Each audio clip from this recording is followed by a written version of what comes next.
Hello, my name is Gloria and welcome to my channel. Today we're going to be talking about how you can gain confidence, especially if lack of confidence has been affecting your performance, whether it's in school, whether it's in relationships, whether it's at work, anywhere where you feel that you lack confidence. In the video, I'm going to talk about the difference between worthiness and confidence.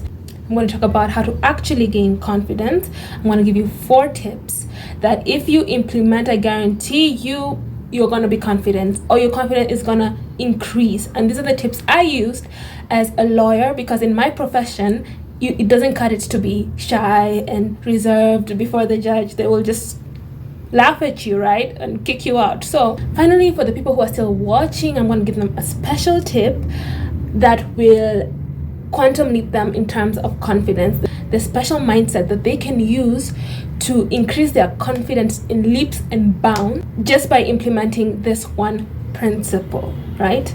So if you're interested in that, let's go right ahead. So what is the difference between worthiness and confidence? The difference is simple. Every single human being, by virtue of being human, is worthy. If you believe in the law of attraction, if you are part of any religion, even if you're a science person, if you search up the reason why we have things like human rights, you'll realize that a human being, when they're born inherently, they have human dignity. Okay, they are born worthy. In religion, we say we are made after God's own image, right? So you are worthy. You cannot take that worthiness out of the human being. Now, confidence has to do with your ability to trust yourself to do something, or trust yourself in certain situations, right? So confidence actually has to do with doing. It's a verb, right? So the difference between a surgeon who is confident and a resident who has just started learning medicine is completely going to be different. You put a resident in an operating room, no matter how much the teacher has taught them, no matter what they feel about themselves, they're still going to be jittery and going to be like, oh my gosh, am I going to make a mistake? But a surgeon who has done a procedure countless times doesn't need you to convince him, doesn't need to be convinced to be confident. And that's where we go wrong, because we try to motivate ourselves into confidence. We try to tell ourselves, hey, be confident.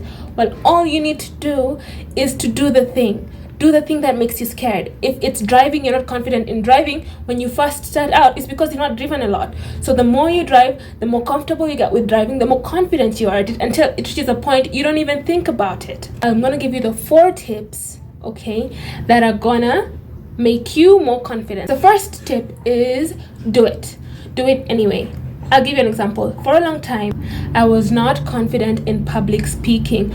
I was in law school, and that is one of the most irritating places to not have confidence in public speaking, because you will always be given public speaking assignments. You will have group works and you will have presentations, whether you like it or not. So you will always have to public speak.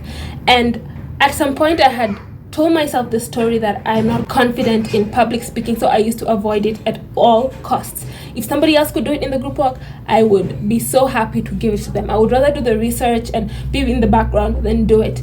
Worst thing you can do. In order for you to get confidence, you're gonna have to get in front of people and speak. Do it as often as you can. When you feel your heart palpitating, when you feel jittery, when you feel perfect, go on, go do it. As many times as you can. If there's an opportunity for you to speak up in front of people, speak up. So confidence is a doing word. So do it until you no longer feel that it is challenging. So I give it 3 months. 3 months of constantly going in front of people and being like, hey, can I speak? Hey, I have to say something. Hey, excuse me, everybody. Did you know I'm an introvert? If you do that, I guarantee after that 3 months, you will be confident in front of people. Embody confidence for it to work. The second thing, change the story, because it's all just a story. Actually, science has proven that majority of our memories are made up. Like, it is not accurate, okay? You add things, you remove things, because you're reconstructing what happened, right? So the same thing can happen to the same people. Like, we're all together in this room, then something happens and we'll have completely different recollections of it. I used to argue all the time with friends. They're like, no, this happened. No, this happened. Or with my brother, I'm like, no, when we were kids, this happened. Then he'd be like, no, I don't remember this happened. So we make up a lot of things, okay? We make them up. So if it's a story you're telling yourself, why not make a story that works to your own benefit, right? So for example, you tell yourself that, oh my gosh, I'm just about to go on, I'm just about to present, my hands will be shaking, my face will be red, if that is possible for you. For me, it's not. My hands will be shaking, I'll be sweating, I'll be in a cold sweat, my voice will be shaking, oh my gosh, everybody's gonna judge me. You see, you've already started telling yourself that story. You've started repeating the story all the time. You're like, okay. Then you start to play out that story. How about if you told yourself something different? Did you know scientifically the chemicals for anxiety before you present are similar to those of excitement? And actually in the book, a book about stress by Kelly McGonigal, search it up, talks about how if you just change the words that you believe about the situation, then your body reacts differently, because you have both. Stress can be good. You stress and distress, right? So the good stress, you tell yourself, okay, you feel your heart beating, you feel like the cold sweat, and you tell yourself that, ooh, I'm awake and aware and I'm excited to go on stage and speak. I get to have this opportunity to speak. This is what I used to tell myself whenever I would feel my heart beating and my hands shaking. I would tell myself, yes, body, I get it. I am awake and aware, ready to present. That would change the whole experience, rather than telling myself, oh, I'm so anxious because when I was a kid I stood up in front of people and they laughed at me, and now I'm too shy to speak in front of people. It's all a story anyway. Why not tell yourself a story that works to your benefit? The third tip is affirmations. This has to do with the second point as well. Get you some affirmations that you can repeat often, that are easy, that you can relate to, and say them all the time. So if you tell yourself, I am enough, I am worthy, I am unconditionally worthy. Like I say, you affirm and confirm. You confirm it, you say, okay, before you're going for the speech, I talked about that. You say, I'm awake and aware, ready to take on any challenge. When you start feeling that anxiety response or that excitement, right, before public speaking or before doing something you're not confident in, right? Or another one is to do with the fourth point, right? Fourth point is stop fearing failure. I know easier said than done, but if you tell yourself and convince yourself that failure doesn't exist, it's only feedback, because all successful people have failed, and through that failure they gained their success, they learned lessons. So if you're gaining through failure, then you're winning. So there's no failure, there's only feedback. That will remove a lot of the pressure, right? Whether it's learning how to drive, whether it's learning how to do this and that, if that becomes one of your core beliefs that you cannot possibly fail, you can only learn. So it's either I win or I learn. Either way, you're winning.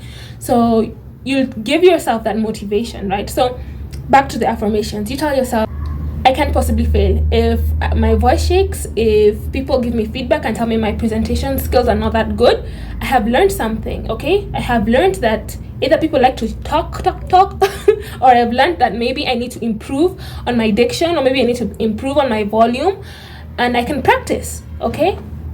If other people can do it, I can do it too. That's another affirmation, right? So if you put all these 4 tips together, I guarantee you practice them for a month, your confidence will increase in whatever area.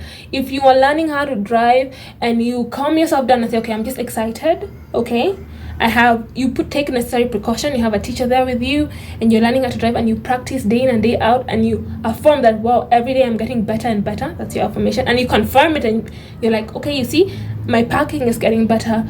Okay, you see, my turning is getting better. Okay, you see, the people in the car no longer have to hold on to everything when I'm driving. I'm getting better and better. You tell yourself, learning is part of the experience. Making mistakes is part of the experience. You give yourself that grace, your confidence will skyrocket, right? So I hope you enjoyed that video, right? I hope you enjoyed up to that part. If you're still watching, here's the extra tip. This tip is gonna accelerate you, I promise. It's gonna make confidence easy for you, okay? And this is identity shifting. When I wanted to become confident in public speaking, this is what I did. I told myself, Gloria, who is shy, is gone. We are now entering the era of confident in public speaking Gloria. So what I did was I took that and it became my new identity. In fact, Jen McGonigal in her book Super Better talks about getting a secret identity, right? She talks about playing this game of life, right? You're playing this game, so you can choose a secret identity like a superhero. So I chose one. I said I'm Gloria, who is good at public speaking, who is confident and can speak in front of people, even when my hands were shaking, even when I was, so you're gonna identity shift. But first, you're gonna have to decide, who do you want to become? Okay, this person who is confident at this and this, right? And then from there, you're gonna take steps to confirm this identity. For example, now that I was Gloria who speaks in front of people,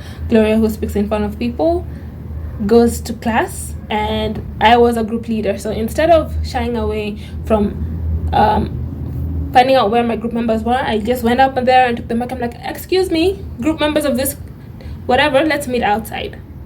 That's what confident Gloria does, right? And they did. We came up and met outside. When I was at my church and they needed somebody to say something, like for example, we were doing this karaoke session, I would be the first to volunteer. And I volunteered and I did it. When there would be like this event where there was a whole red carpet, I made sure I walked that red carpet in the most obnoxious way, with my whole shades, and I was dancing around and my heart was beating. But this time I'm not Gloria who's shy. No, I'm Gloria who is confident. So when you assume their identity and you look for ways to confirm that identity, it's like it ties all the tips together, right? If you want to learn more about identity shifting, you can watch some of my previous videos on the topic. I hope you enjoyed the video. Here's to a more confident, more brighter, more easy life for you. So bye.